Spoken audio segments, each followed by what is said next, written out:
Hello, everyday statistics, and welcome to your lesson 6.2. We're going to talk about sampling distributions, center, and variability today. We're going to do all this stuff. It's going to be super fun. All right, so previously we talked about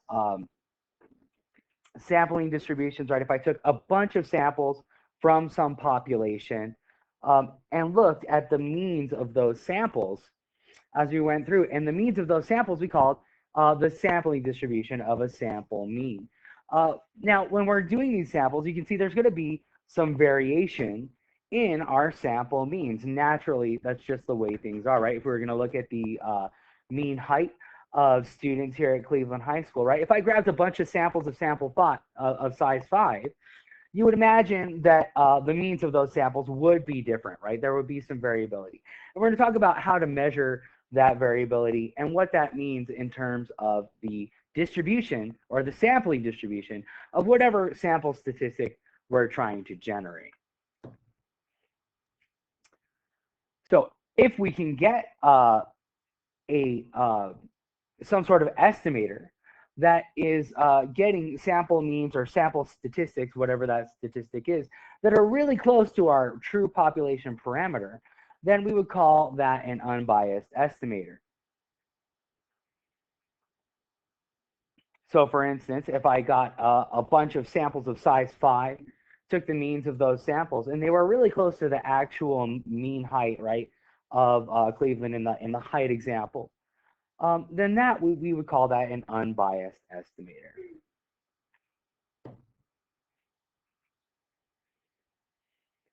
It's always true that a larger sample creates less variability in your distribution. And that's really all this slide is talking about. You see that the graph or the histogram over here on the left, sample size of 100, histogram on the right has a sample size of 1,000. And you can definitely see there's less variability there if you look at the range of those sampling distributions.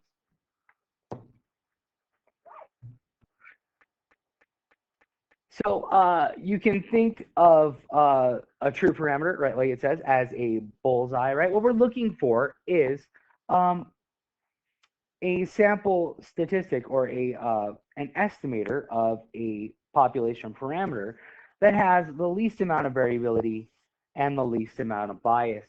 You can see that the target, right? If we're gonna characterize the center of the target as the population parameter that we're trying to estimate. So you can see with on the left, we've got high bias, right? Very low variability, but we're off the target. What we really want is a situation that's a lot like the target on the right. Disconnected. Great. A situation that's a lot like the target on the right, where we have low variability and we're getting estimates that are very close to our to the center, which in this case is our population parameter. So we're going to go right into an example. During World War II, the Allies captured many German tanks. Each tank had a serial number on it. Allied commanders wanted to know how many tanks the Germans had so that they could allocate their forces appropriately. They sent the serial numbers of the captured tanks to a group of mathematicians in Washington, D.C., and asked for an estimate of the total number of German tanks, N. So in this case, the total number of German tanks, N, is the population parameter that we're trying to estimate with some statistics. Who knows what those statistics are? Actually, there are a number of different ways that you could make some sort of estimate, right? And so the situation goes like this, right? They captured some tanks, right? And they used some serial numbers, like I think there were 3-digit serial numbers, in order to try to estimate how many tanks there were. They just had these random numbers, right? And they had 7 of them, right? So there are a few more. And they just did some statistics. So like one thing that we could do, one statistic that we could generate, and I'm just kind of making this up, would be maybe we took all those 7 numbers, we took the mean, divided it by 2, and we added, 2 standard deviations. It wouldn't be unreasonable to try to see if that's an estimator. So you would put all those numbers in there, right? And you would actually randomly generate a bunch of numbers similar to those, and see if you get a low amount of variability, and maybe you're hitting the target of the estimated number of tanks. In the next slide, we've got some sampling distributions of different statistics that were used to estimate the tanks. The blue line is N, the actual number of tanks in the fleet, and these red lines are the means of our sampling distributions. So they simulated taking 7 numbers, and they used some sort of calculation to get this statistic, and this is the distribution of that particular statistic. So do any of these statistics appear to be unbiased? Well, what we're looking for, if they're unbiased, is we're looking for which statistic has a mean of the statistic that's close to our population parameter, which is N, right, represented by this blue line, or the number of tanks. So which ones appear to be unbiased and why? Well, I am going to say that definitely statistics 1 and 3, right? And because our mean of our sampling distribution is very close to our actual population. So we're going to say the mean because the mean of the sampling distribution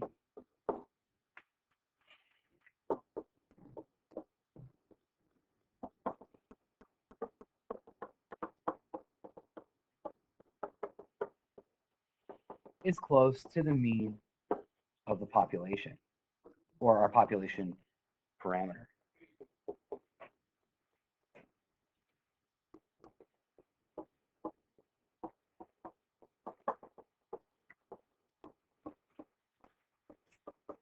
Which is, in context, the number of tanks.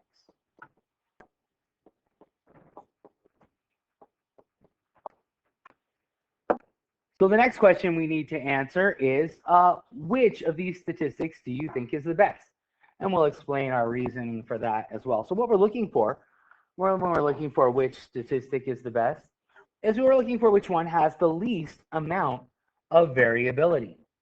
So in this case, to measure the amount of variability, I'm going to look at the range. So the range of statistic 3 is basically that distance, while the range of statistic 1, right, the two statistics that we chose as being the most unbiased statistics, that range is much larger, right? So if we compare these two ranges, the range of statistic 1 is much larger than statistic 3, which means that statistic 1 has much more variability. So we would choose statistic 3.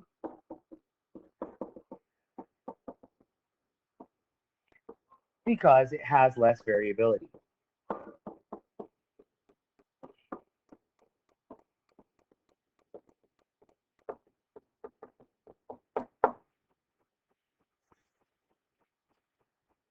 For number 3, we are going to not mess with this one today.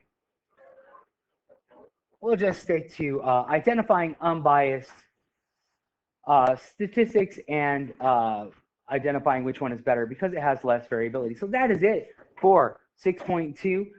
Thanks for watching. I hope you're having a great day, and if you're not, I hope it gets better. Take care.